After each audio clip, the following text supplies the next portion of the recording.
What's up, everybody? It is your first lady, Ms. Bernstein Truth, alongside. It's your man NIC. And we are the Urban Collective Show, y'all. It is another week of the times where we get to spend about an hour together, just chopping it up about life, what's been going on in the world. Of course, have an amazing celebrity guest for you all to share some of their insight based on what industry they represent. And really, again, give us an opportunity to really connect and to touch base with one another. Because, again, in this time of COVID-19, we understand the importance and significance of social distancing, but we don't want to lose sight of connecting with each other and making sure we have face-to-face contact and levels of engagement, right? We don't want our brains and our minds and our hearts to get lazy and to not have the activity that they very much deserve. So again, it's your first lady, and we're really excited to have you all back with us for another week and another segment of conversation. And I see, how you doing? I'm holding up. Yeah. It started to wear on me, to be honest. Just is it really 6 weeks? 6 weeks? Yeah. So yeah, I think now I'm like looking for every little excuse to go out every day, even if I just go in the backyard and walk around for like 10 minutes. That helps, but it's definitely getting to me. It's stressful. It's like you're doing the same thing over and over and over again. I know. There's only so many shows you can watch. There's only so much TV. I've read so much, and it's like, okay, even on top of that, I'm working, but still, at the end of the day, you're still like, oh, there's something I want to do. I want to take a break or do something different, like going out to eat or anything like that. It was just like my wife and I just celebrated our 4-year anniversary, and yay! Like normally we'll do something, we'll go out of town, we'll take a flight, we'll go somewhere. And it was just like, oh, so we're just gonna be in the house and but look, maybe did you get to have you noticed anything different about your wife? Like, does she have an extra birthmark you never noticed? Does she have I don't know, any tendencies that you're like, I didn't even know you did that. Like maybe are there any new ways to get to know each other? We've been with each other for so long. It's almost about to be a decade since we've been with each other. So we know a lot of our tendencies and nothing. Now I haven't really learned anything. Well, there's one thing. Same old, same old. If I say it out loud, I don't want to get in trouble though. So I was like, I believe too late. Not gonna be in trouble, Bernadine. Too late. I will leave that. Yeah. Too late. So wait, what happened? I don't have another place to go. So it's not like I can just go to somebody's house or I don't want to be in a hotel for a couple of days. Is it that bad?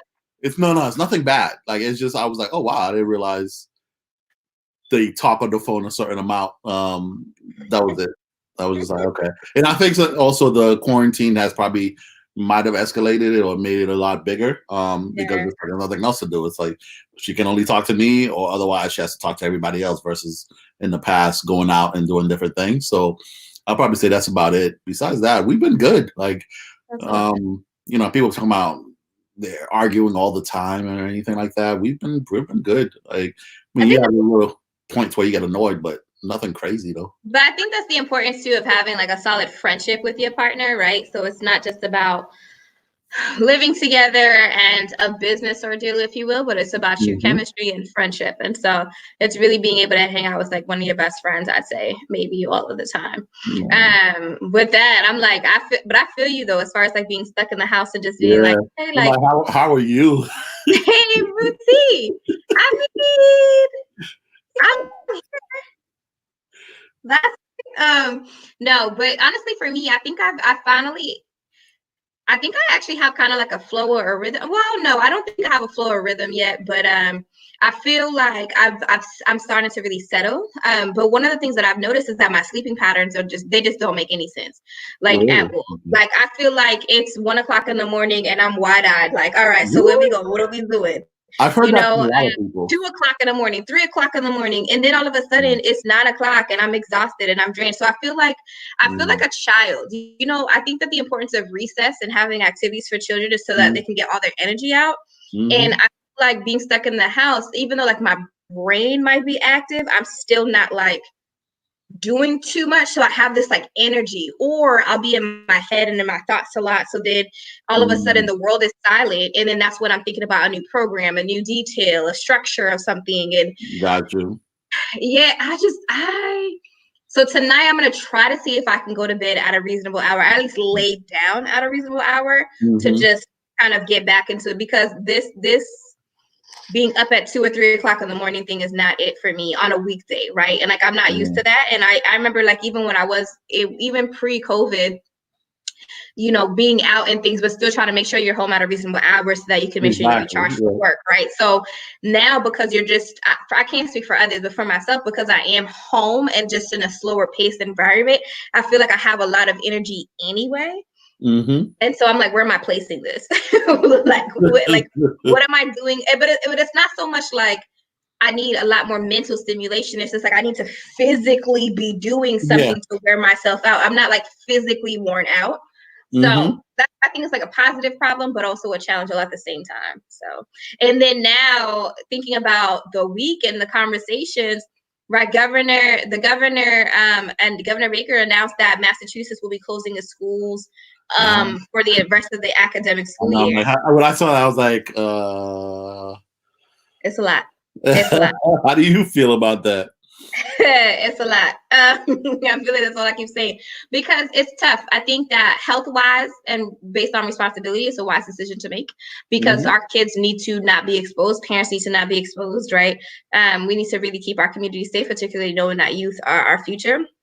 But that being said, however, it scares me because, again, like kids have been in school, have been out of school at that point for more time than they've been in school. And that to me makes me very, very, very nervous, I think. Why though? Like, is it because like you don't think that they actually retain anything, or is it? Well, yeah, I'd say so. Well, let me actually backtrack. So I'm like September to October, November, December, January, March. February. Okay, so they've been in school for more time than they've been out of it. But I think in totality, right? So like when you think about being out of school from March to April, May, June, July, August, and come back for September, it's almost like half and half. And what makes me nervous, to your question, is you know, the lack of structure really takes a toll on folks, right? Not just adults, but kids too. And so how you're reading, how you're writing, you know, what level of critical thinking and engagement you have going on, your socialization makes a difference. I think about our kids right now, like let's say you're single, like you're an only child, or you know, it's important for you to just be around other people because that's part of the fundamental elements of your development as a young person. You don't have that the same way. You know, when I think about families, again, as I said already on this segment, families who might be struggling financially, right? So like you might not be able to provide for your children. So now we're months out before we can even offer children meals in certain ways. So I think about how is the city going to respond to feeding our school children in the summertime? Right. So it's one thing to have an obligation to give breakfast and lunch because that's what they would have in a traditional school setting. But what happens when it's those days of the week and it's the summertime? I think about real quick, like how do they do it before? So when people went on summer breaks and all those kids, how was that done? I think it looked different because again, right, when we're talking about a pandemic in this day and age, it's one of those things where yes, there was an academic, like in the summertime, kids would still be able to go to summer camps, right? They'd be able to go to activities. They'd be able to go to the Boys and Girls Club. They'd be able to go to the YMCA. They'd be able to have like opportunities for free camps and free resources in a number of different areas, particularly in the city of Boston. We have a lot of summer programs that are available to young people. This is a social distancing pandemic. Like social distancing is required because of the impacts of this pandemic, right? So for these months in the summertime where you'd have like summer enrichment programs, or you'd have kids being able to be part of a program like Tenacity where you can play tennis and read a book at the same time, right? These are not programs and resources that are available to young people the same way at all, actually. And when you think about socialization, right, and socializing, it's physically being in the space of new people. It's physically going to the park as a child and having to make a friend because you want to play with somebody and you want to go on the swings and the slides. You see what I'm saying? You want to play tag. Like those are natural elements of communication that I think we take for granted now, where you're just not meeting anybody. You're not forced to challenge yourself, right? I mean, even as adults, you have to think about adults who might be super nervous networking, don't really want to be around other people, they get really nervous of doing certain think like that, right? But when you're forced to be in these situations and you're forced to be in these positions, like you figure it out in some ways, right? It's like sink or swim. You're not doing it either. So that's 6 months of not really engaging with anybody else other than who you know and what you know and how you know to do it. So, no, I know that's one of the things actually I've been reading about. They're saying that a lot of kids are being affected by this whole social distancing a lot, because you're a kid, on average, you've been around people all your life, you know, going to school, doing all of that. Now to all of a sudden put a stop to that and say, oh, guess what? You got to stay in that house all day. I mean, schooling, online lessons, there's only so much that you can do online, and there's only so much that you can capture a lot of kids' attention. That's the biggest thing I think also, because, you know, you have a room. Normally, if you're sitting, you see 10 kids in front of you, you can say, hey, John, stop talking. Hey, Sharice, whatever. Now you're looking at a monitor with 15 kids on there, and you're trying to determine what they're each doing. And sometimes kids are smart nowadays. I've seen kids talk about they'll put, you know, a picture in front of a camera or something like that. But how do you know you're really getting through to the kids? So I feel for the teachers, especially, because it's like, what do they have to do to make sure these kids are listening to them? And the kids also, this is not the norm. This is not the norm at all. It's scary too, thinking about, but it's scary, but I'm hopeful, right? Because I also think about next year where we're going, like, it is a necessity for us to have the best teachers in front of students. Like it is, it has always been a necessity, but I mean, now it's even bigger because, because whoever a teacher is going to be next year has to understand and strategically implement structures to teach your kids what they would have learned in the months past, and then still catch them up to what they need to know in this current year, right? In essence, it's almost like you're repeating a year in some ways while you're trying to learn new material. And then again, I think about some of our more fragile students who have emotional impairments, who might be dyslexic, who might have speech impediments. And again, I've said this before, like, that's a lot of time without training, without structure. And I'm hoping that these students have these resources available to them virtually, right? But you know, you have to think about the time it takes from parents and patients and understanding. So like, while your parent might be going to work, that adult's job is to teach you to speak, but like, you might have to be next to your child to make sure that your child is learning to speak while you are also needing to clock into work. So I think in the future segments, I'd love to see, maybe even in the summer, like how we can invite some parents into these dialogues, into these spaces, and people who provide special services, because again, this is an imperative time for us to come together, and not just Boston, right? But like around the world, and think about how we're going to educate and support our young people in their development. It's just traumatizing too. So teenagers are not being able to connect with one another. Kids can't be kids. You see what I'm saying? Like, so we talk about all the time, like, oh my God, these children need to like go outside and play. They need to learn what it's like to like be with friends, like always on the iPhone, always on the iPad, always on the internet. Well, now that's the only thing they can do. So where are we sending them? You know, like how we're supporting. It's crazy to me. Yeah, it's a lot. It's a lot. It's definitely a lot. It's something that we'll have to come back to and have a conversation about. And hopefully, I want to actually maybe bring some kids and do an interview with some of the kids in a future episode or anything like that.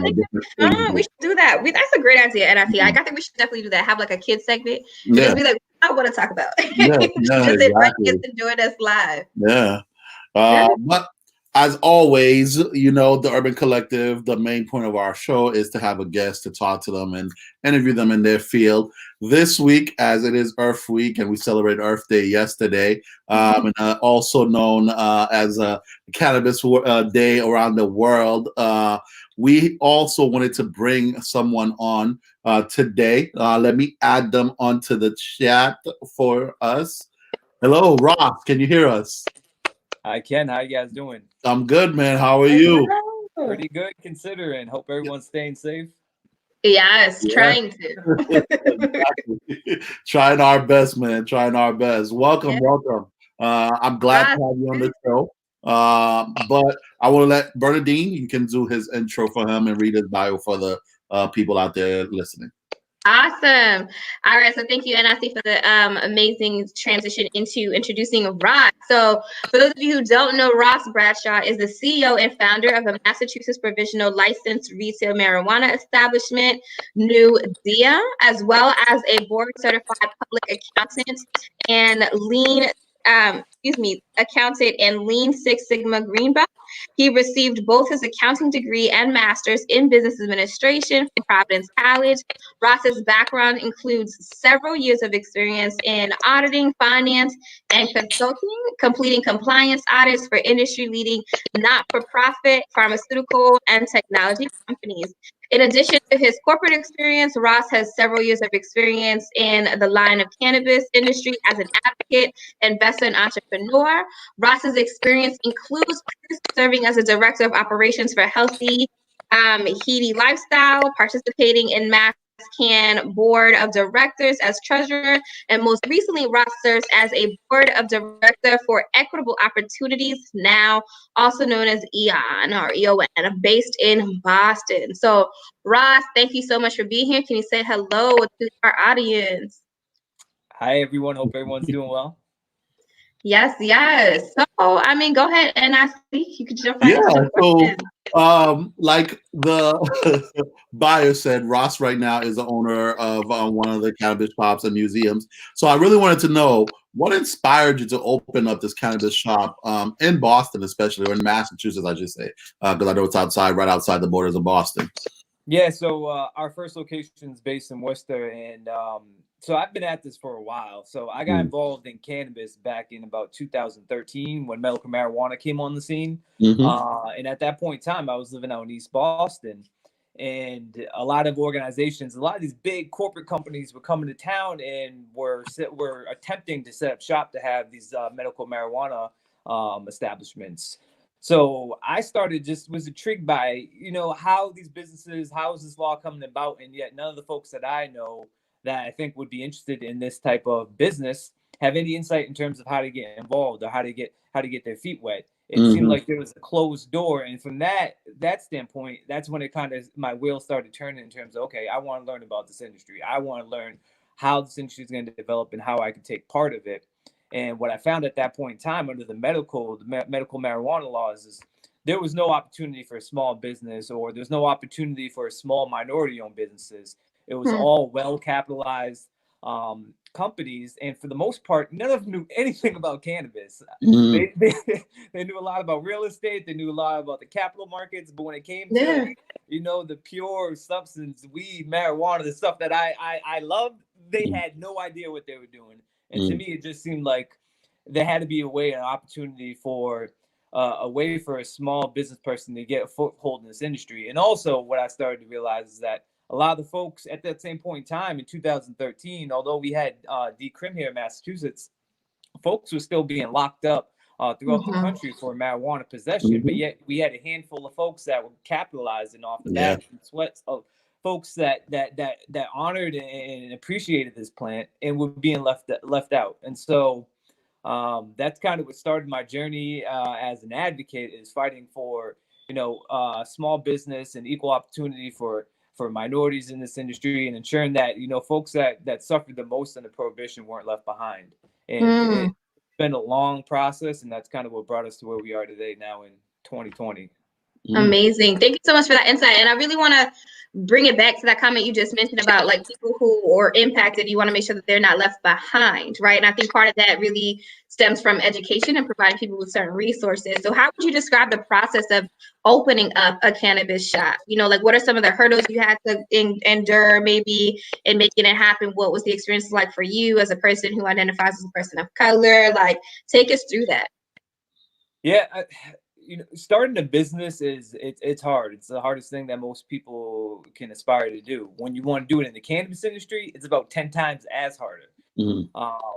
And so, where to start? One is understanding the rules and regulations, and that is what kind of the 101 is, understanding how and where you fit in the industry, whether you want to be a retailer, whether you want to be a manufacturer, or whether you want to be a cultivator. Or maybe you just want to be an employer or someone who has the opportunity to grow in a career. So number one is understand the regulations. And it's not the glamorous, sexy industry that folks would imagine. It's sitting down and reading regulations. It's not glamorous, but it's necessary work. And then outside of that, you know, just sitting down and studying the regulations, understanding you understand the laws. One of the hardest things that we constantly hear, and it's probably the biggest barrier for folks that come from certain communities like myself, is capital. Unlike other small businesses, well, I would say prior to the whole COVID and small business issue that we kind of see going on right now, cannabis companies can't apply for business loans because it's federally illegal. So therefore, you have to tap into your network, family and friends. And if you come from a small community that doesn't have those resources when it comes to, you know, maybe a aunt or uncle or someone that has a lot of capital that can invest in your business, you kind of are left in the dark in terms of how to go about raising capital for just the application process. And how much is the application process? Yeah. Like, how much would you say somebody needs to have to like start this business? When you talk about capital. Yep. More like I was more on the retail store, because like you said, there's different, you know, manufacturing and everything like that on the retail side. Yeah. So if you're doing cultivation, I mean, you need a couple million just because of the extent of one, how long the licensing process takes, and then two, just the pure ability to be able to withstand a lot of the hurdles that you're gonna experience. And you know, you're gonna need equipment, you're gonna need to be hiring folks that know how to grow, and there's a lot of learning. There's a huge learning curve. So you know, when you're going into the cultivation and the manufacturing, you're looking at a steep price to pay to get involved in this industry. And even on the retail side, I would say at least you need about $500,000 to $250,000, and that's on the very cheap end. And so my background, luckily, before I got involved in cannabis, I was a CPA. So coming up, my background was crunching numbers. And so when I got involved in this industry, I decided that I was going to do this on my own. I wasn't going to go use these high-priced consultants and attorneys. I felt as though that I had all the wherewithal to kind of go about bootstrapping it. And so what I've been able to do is to do it with little investors and do it with a lot of the money that I was able to save and do it on my own, which is afforded me the ability to control my company and direct it that I want to. And that's probably my biggest fear for a lot of small minority entrepreneurs that get into this space, is that as they go out trying to raise capital, they're giving up a lot of their company. They're giving up a lot of the control. And that's probably the number one reason why a lot of them got involved in the cannabis industry, is because they wanted to chart their own course and create their own path. Right, but given the breakdown, sorry, last question before I turn it over to NSC to ask more questions, because in your conversation and your explanation of what it takes, you mentioned like it depends on what you want to be. If you want to be a retailer or manufacturer, you know, go into cultivation and more. Like, can you just briefly kind of break down what you mean by each of those categories to our listeners? Yeah, sure. So it's essentially it's a supply chain. When you go into a dispensary, most consumers they encounter the first or the end part of the supply chain, which is a retailer. That's where you have face-to-face interaction with the bud tender, or that's where you actually purchase your product, and that's a retail outlet. They're authorized under the state law to actually sell the cannabis. In a lot of cases, those dispensaries, if they're standalone, they then need to buy the product from a manufacturer that makes a product. They might make an edible. So say if you're someone that's interested in creating like a chocolate bar or a gummy, you would be considered a manufacturer. And then the very first part of the supply chain is the cultivation. So those are the folks that are actually growing the product from the seed. And so when I say when you have to kind of pick your place in the industry, some people choose to do all three. That's called vertical integration, where they dive in and they want to control the entire supply chain. And some may just want to be a cook and they decide to, you know, be a manufacturer.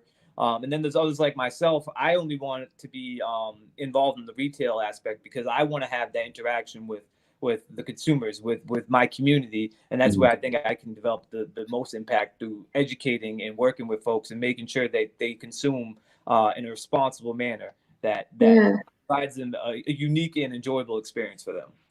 Absolutely. Thank you so much for sharing. So we know we're living in the age of COVID-19 right now, and it's affected the cannabis industry especially a lot. What are your thoughts, if you're able to give them, on the governor choosing to shut down the cannabis stores throughout the state versus and leaving, the liquor stores open? Yeah, I mean, he's in a tough position, and I think he gets a lot of slack. And he was in a tough position, but I definitely think it was a harsh blow to especially standalone retail establishments. I think I off the bat, hands down, I definitely agreed with a lot of advocates in their suggestion that he could have came up with an alternative where essentially what they only would do is they would ban out of state consumers, because the fear is having a lot of folks from the surrounding states like Connecticut and New York flocking to Massachusetts and create, that's the last thing we want, especially considering what we saw the last month, what happened with New York. But I think that's where the governor should have stepped up and should have created a way to work and collaborate with entrepreneurs. You could have banned out-of-state retail or out-of-state consumers. You also could have had appointment only. There are a number of measures and tactics that could have been addressed to ensure that folks can consume and go to the dispensary is responsible.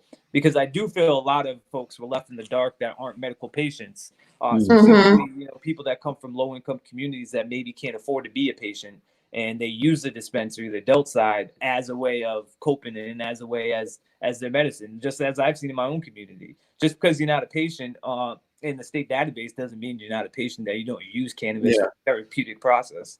So I think that was unfortunate, and we'll see what happens on May 4th.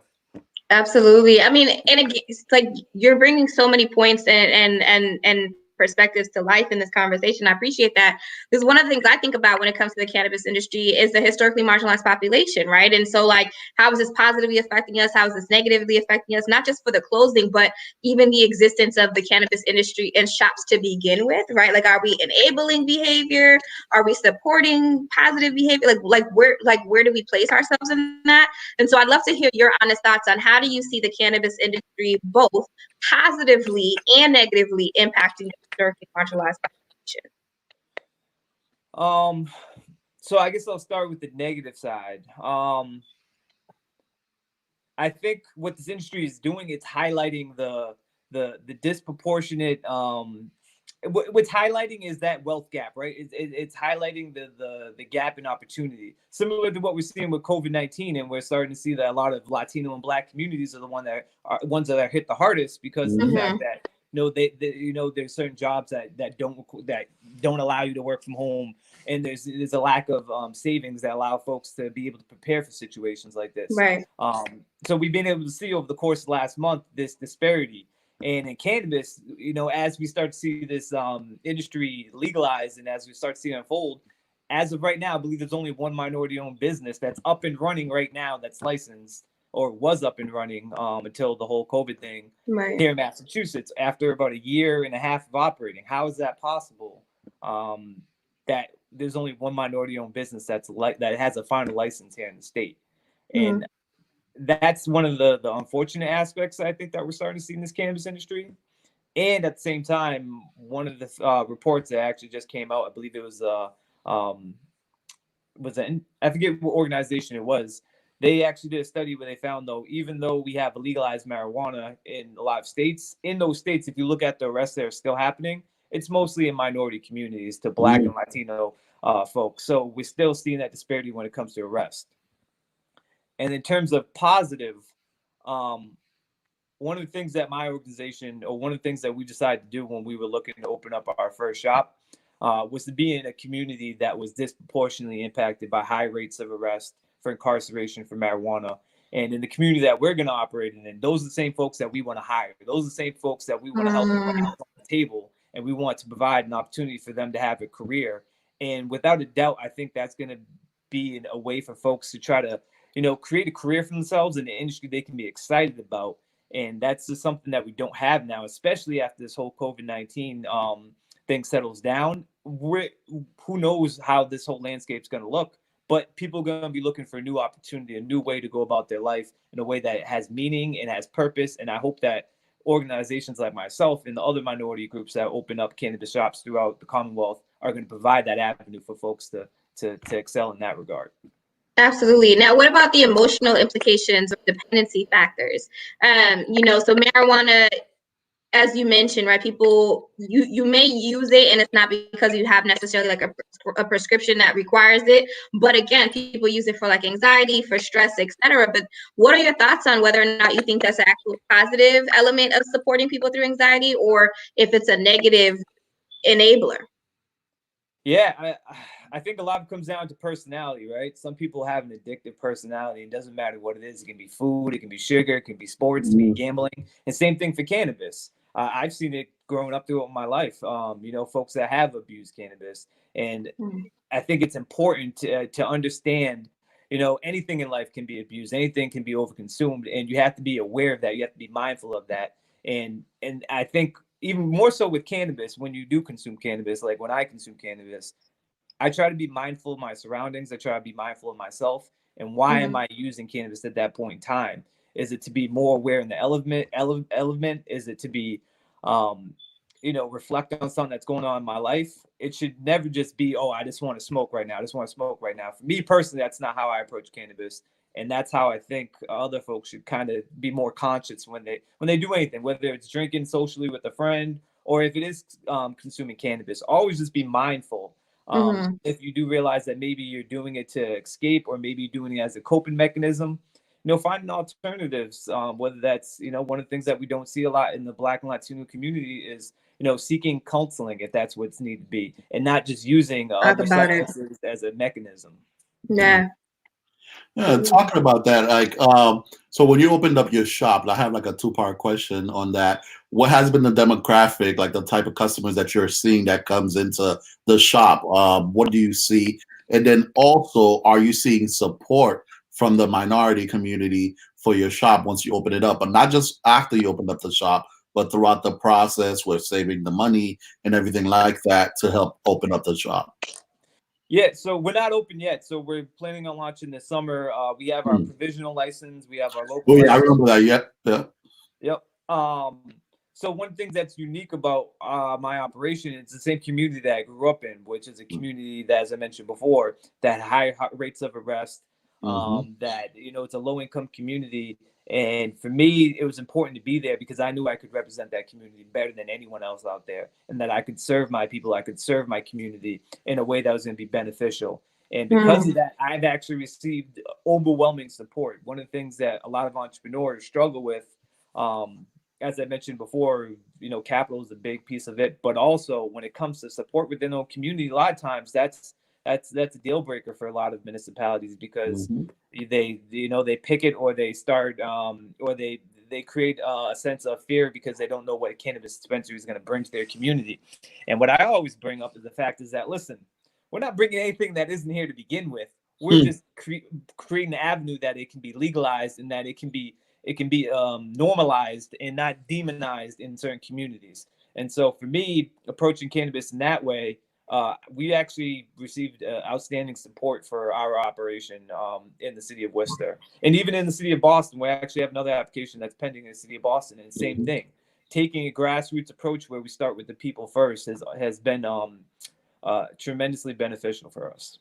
So one thing I wanted to ask you on top of that, like, has it been more of like the older crowd, the baby boomer generation or anything like that has a bad annotation towards cannabis, or have you seen it across the board, whether they're young or old? You go at that. I think what we see right now in Massachusetts, I think it will change over time, is that we're seeing a lot of baby boomers actually being the first ones to go to a lot of these dispensaries because they're excited about it. It's something new. They may have consumed years ago, and now all of a sudden, it's, oh, let's check this out. And the same thing with my generation. But the hard part of what we're starting to see is that a lot of folks, at least in my generation, our generation, are stuck in their ways where, one, they don't have a lot of the money that it requires to go to the dispensary and pay taxes.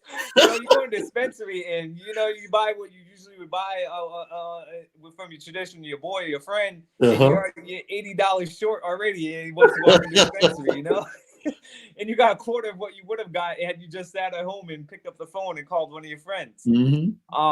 So I think initially we're starting to see a lot of folks like myself go to the dispensary once or twice and then be like, all right, I'm going to fall back for a little while and just go back to my traditional way. But I think over time, as we start to see taxes lowered, as we start to see more dispensaries open up, I think people are going to gravitate more towards the legal dispensaries like myself. And that's going to create a new culture, and it's going to create a new vibrancy that right now I don't think is quite there, at least on a consistent basis. Gotcha. Yeah, because it's expensive. I mean, I talk to people, I'm like, listen, so when we were talking earlier about some of the challenges, I'm like, people want to be able to afford the product. So like, you know, when you're talking about addressing the historically marginalized population and employing these people, I think that that's great. I think it's like cannabis with a conscience, if you will, right? Because it's just like, okay, thinking about the impact of the work, but affordability is still a factor in this conversation, right? Like who can actually afford to be the client at a shop like this versus who is kind of indirectly or possibly directly being encouraged to still, I guess, be out in the street with like our street pharmacists, if you will, right, in this work. It's all the discretionary income is not that much in certain communities, and that goes back to the kind of what we talked about earlier in terms of how we still see high rates of arrest in certain communities and certain demographics. It's because one, they can't afford to go the legal route. So of course, where there's demand, there's going to be supply. I mean, where there's supply, there's going to be demand, and those people that are filling that supply, unfortunately, you know, the law enforcement still got their eye on them, and until we change the entire structure in terms of the affordability of cannabis, we're going to continue to see that, and hopefully not as much as we do now. Absolutely. And again, going back to you and the work that you're doing with Zia, which is amazing. Again, it's diversity in action, correct? Correct. That's for DI. Yep, diversity in action.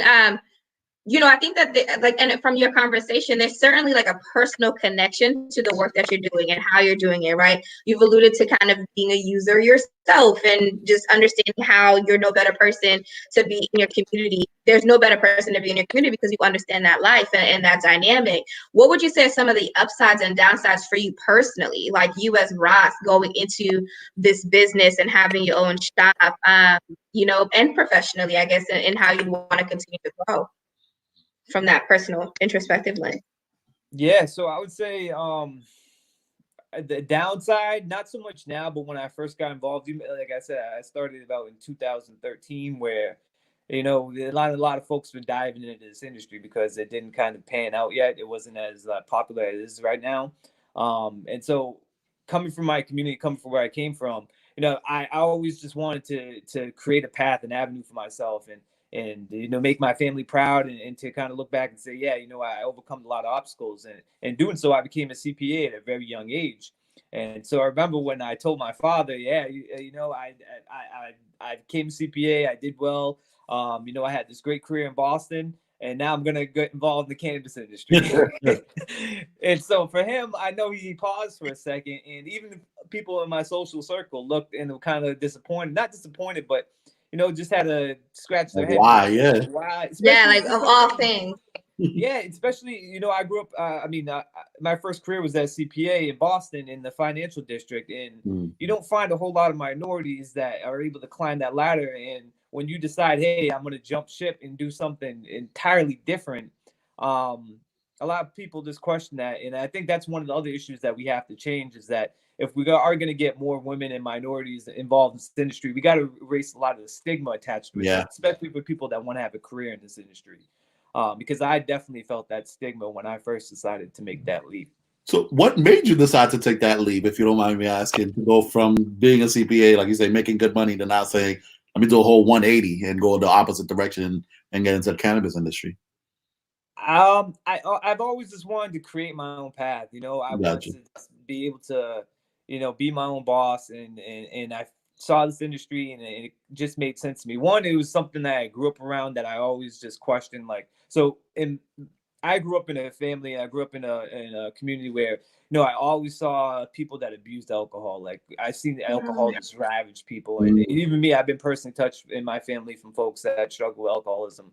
And I never understood growing up why cannabis was so demonized, when I've never seen cannabis destroy anyone's life. But yeah, I've seen alcohol destroy countless people's lives. So that struggle and understanding those two concepts always just made me want to say, hey, This cannabis is not what we've been told to be. At least that's what it's not what we've been told to be. And I always just wanted to kind of, break that mold and say, no, we can do this. We can approach cannabis in a different way. And that's kind of what led me to do what I'm doing today, is that I know for a fact that what we can do in our community is provide benefits far, far greater than what we anticipated. Granted, it may not be the vehicle cannabis, but I know there's positive benefits that we can show folks. Well, having gone from being in the field, like being a CPA, and now you're going into cannabis, do you feel like you can do it in reverse? Like, do you feel like you can go from cannabis to being a CPA now, or like people in this industry could go become a pastor, or go become just be in corporate, or just like tap into other industries after having been in the cannabis industry? Oh, without a doubt, especially if you're going to be with any industry. If you're going to be an entrepreneur, I mean, you got to be able to tap in and out. I mean, a lot of things that I do on a day-to-day basis aren't cannabis related. Every single day I'm crunching numbers, doing finance. Right now I'm a one-man band, so I'm doing my legal work. I'm doing the IT. I'm doing marketing. So without a doubt, more so being involved in this industry. I think I'm of more value out in the market now than I just stayed and been a traditional CPA. Okay. Sorry, go ahead. I'm just like, really? I feel like people don't talk about that as much. And I hear you, because I'm like, right now, as an entrepreneur myself, I've had to create my own flyers, right? And I'm just, that takes time. Like, I'm like, who cares about this flyer? I'm like, I just want to have somebody do it, but I can't keep making that happen in rotation. So I'd say, like, I would love to hear more about like the day-to-day of like what it's taken for you to go from being a CPA into this cannabis industry and being this like one-man show to really thrive this way. Like, for real. Yeah. So the way I approach it every single day is I gotta keep the ball moving forward. I gotta push forward, and there's no one else. I'm not picking up the phone to call ITA. My computer's not working. It's always on you. The ball starts and it ends with you. And you probably know this as an entrepreneur: is no one's calling you up at the end of the quarter and saying, let's sit down and have your annual or your quarterly review. Nobody.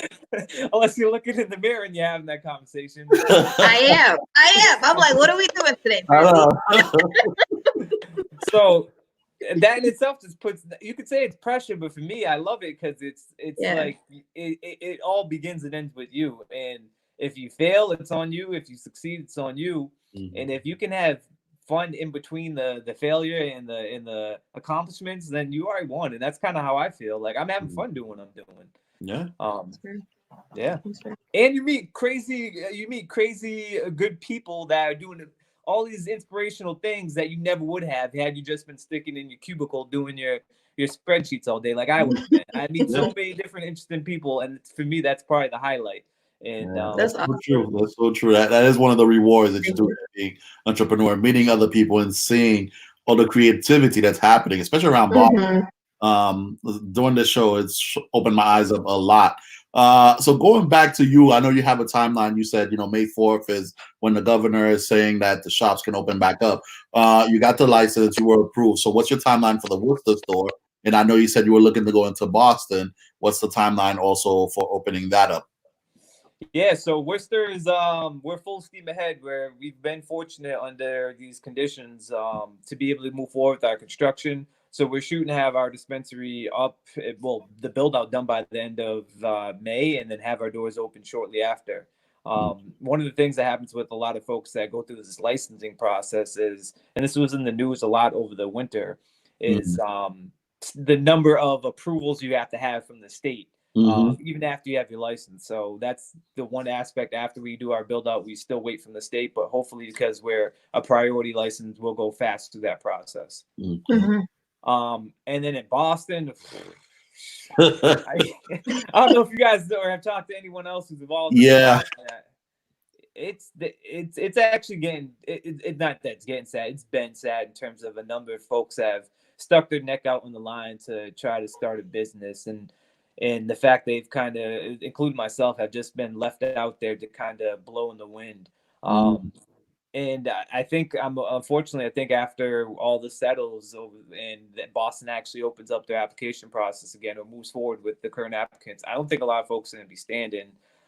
just because of the fact that there's not a lot of capital out there, and a lot of capital that folks have raised is just gone at this point in time. Yeah, that makes sense. Yeah, that's true. That makes sense. No, that's real. Yeah, so People are definitely nervous. I think. Go ahead. I was gonna say, I was like, COVID is definitely impacting a number of different industries. With that being said, like knowing that you're looking to launch in like next month, if not in June, and knowing that you've been in this industry since 2013, and just kind of like planting the seeds and setting yourself up. Where do you see this industry going in 5 to 10 years? Like, do you see it continuously increasing? Do you see it going at some point? Like, what's your 5 to 10 year outtake on this? Yeah, without a doubt. I see this industry being much, in some regards, in terms of how we see people progress towards a legalized market. I think it's going to be a lot like what we see with the alcohol industry. One of the things I always talk to a lot of folks, and they say, "Oh, you're always going to have the underground." Well, I say, you know what? I'm not going to hit up my buddy for an eighth of his moonshine or whatever, or whatever vodka he's brewing or beer he's brewing in his. Or maybe beer is a different subject, but like homemade vodka or rum. I view this industry as it's going to be more of a legalized process where folks are going to go to dispensaries. It's going to be that neighborhood store that they want to go to. What I hope is it's going to be an industry here in Massachusetts that's diverse, that has a number of people that can excel in a number of different facets, whether they want to be a small manufacturer and create a small batch type of product, or if they want to be a small mom and pop dispensary operator. Right now, we don't see that. We just see a lot of these big corporate entities that are dominating the space. But I think given what the state is trying to do, I think that we might have, we're going to have a unique industry here. Hopefully, it's going to be a community that works together and first and foremost puts those folks that have been marginalized and those folks that have been left behind at the forefront when it comes to consumers, as we talked with prices, but also when it comes to ownership and it comes to employees and being able to lift themselves up and create a career in this industry. Talking about the diversity part, more on the industry in different fields. So I know the state, they've spoken about opening up locations where you can actually go and smoke and be like a smoke shop or something like that for cannabis. Do you think that's going to be a positive move for the industry, or do you think that it should not open up at all like that? No, I think it has to. I mean, one of the biggest issues when it comes to not having social consumption is for a lot of folks that live in subsidized housing, a lot of folks that live in apartment complexes where they can't consume. Granted, you can take edibles and you can have different ways of consuming. A lot of folks choose to smoke. That's just their preference. And in a lot of cases, you can't consume if based on your living conditions. If you live in subsidized housing, or if you live in even a duplex for that matter. And so I think having social consumption will provide an avenue for folks to be able to consume in a legal and responsible way. And I just think there's a lot of creativity that can be done with that in terms of, I was talking to one of my boys the other day. He's like, if they would have some way that you could have a barbershop that's adult use where you can go in, you can get a fade and you can light up. I mean, why can't a small business owner that's a barber compliment? Just don't be the barber doing that. I don't need somebody getting that. Like, I'm just sitting there like those.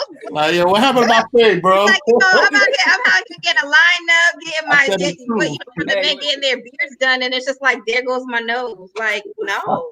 Or my back in the day when I had hair, I used to. He was nicer when he was smoking. I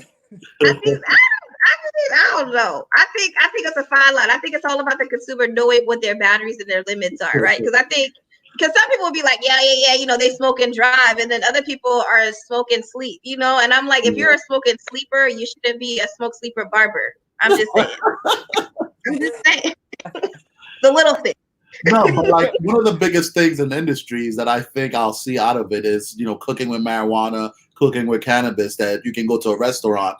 I was watching this documentary the other day on Vice, and there was some place in California where they had a restaurant, and a lot of the food was made with cannabis and cannabis products. But also you can walk in and, buy a joint, buy something, smoke before while you're waiting, and then order food while you're there. So you're there for the whole experience. That I would see would be something that would become nice up here and help expand the industry. Yeah, and to your point, this actually goes back to the other comment you had about in terms of how I was a CPA before and now all of a sudden get involved in cannabis.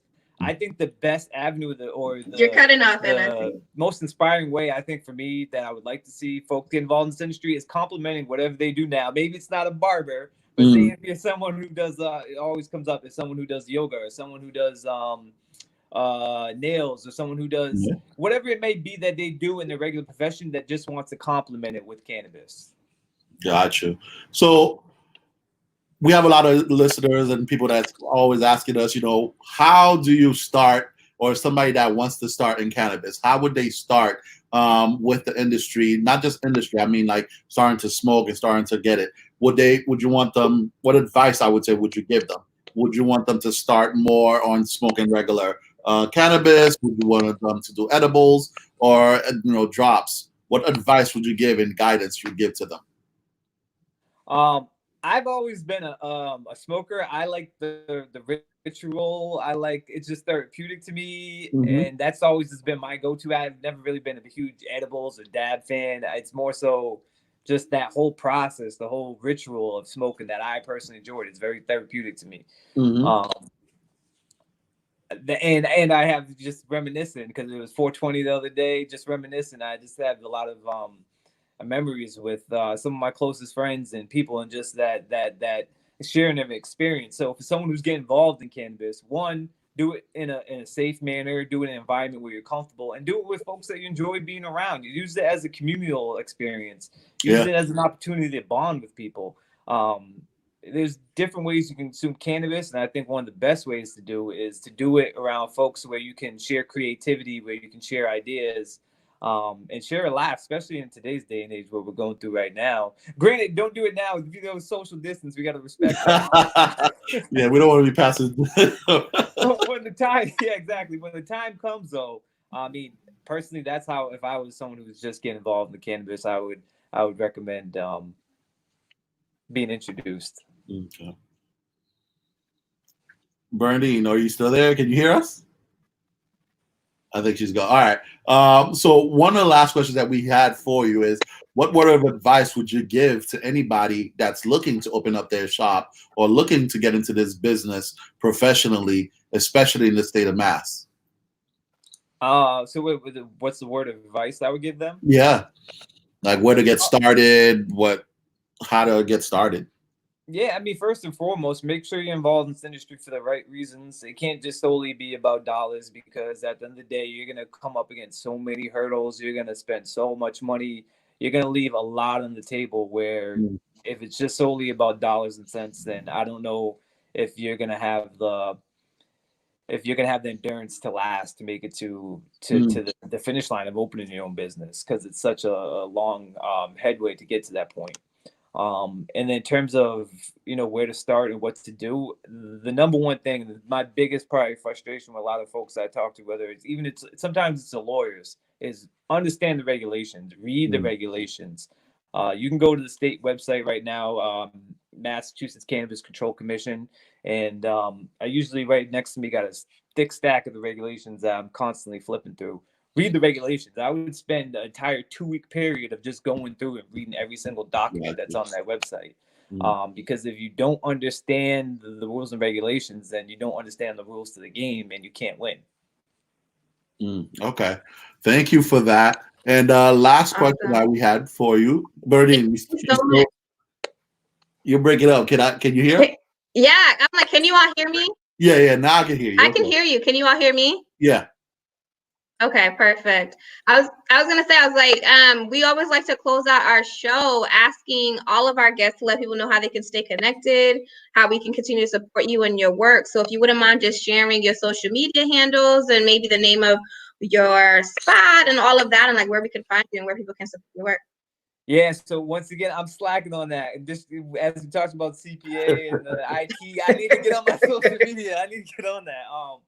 So nobody knows. You don't exist, right? Without social media right now, like people won't know who you are.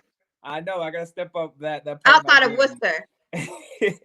So right now, personally, follow me, Ross Bradshaw. You can find me on Facebook, LinkedIn, Instagram. And then at Nudia Co. or Supply Co. On Instagram. And then also I also am involved with Eon, which is Equitable Opportunities Now, and I think that's how we actually connected. We once things settle down, we actually have events. Usually, we do on a monthly or bi-monthly basis where we educate folks in community about whatever aspect of cannabis they want to learn, whether it's cooking with cannabis, whether it's how to get a job, or whether it's how to be an entrepreneur in this space. And towards the end of 2020, we'll probably come up with another series of events that we'll have in the community where we can have this more in-person interaction and collab. Yeah, that's great. Yeah, we always say to all of our guests when they come on, connect with us, stay connected with us. We definitely want to support a lot of our small businesses. This is why we have this show. This is why we do this and interview all the different entrepreneurs throughout the city. Make sure you send us that information, especially when you create the page. When you're about to open the shop, we can definitely be there, cover that for you and everything like that. So we definitely want to support you. And I want to say thank you again for coming on tonight, taking the time to spend with us this evening on there. And with that is the end of our show tonight, ladies and gentlemen, for it. So have a good evening, Ross. Hopefully you stay safe out there and get well. Not get well, stay well and everything. Right. Throughout this whole COVID thing, it's driving me crazy. I don't even know. No, but seriously, Ross, thank you again to Echo NIC Sentiments for being here. We wish you the best of luck once you do officially launch and open up. We'll be happy to support and continue to share your information so that business not only goes well once you're in the beginning stages, but it continues to thrive as you continue to evolve. Thank you guys for having me on. You're very welcome. Talk to you soon. Yeah. Talk later. All right. So, ladies and gentlemen of the Urban Collective show, that was Ross Bradshaw, who is, again, going to open up his own cannabis shop out in Worcester, in the greater Boston, greater Massachusetts area, actually. So be sure to support his work.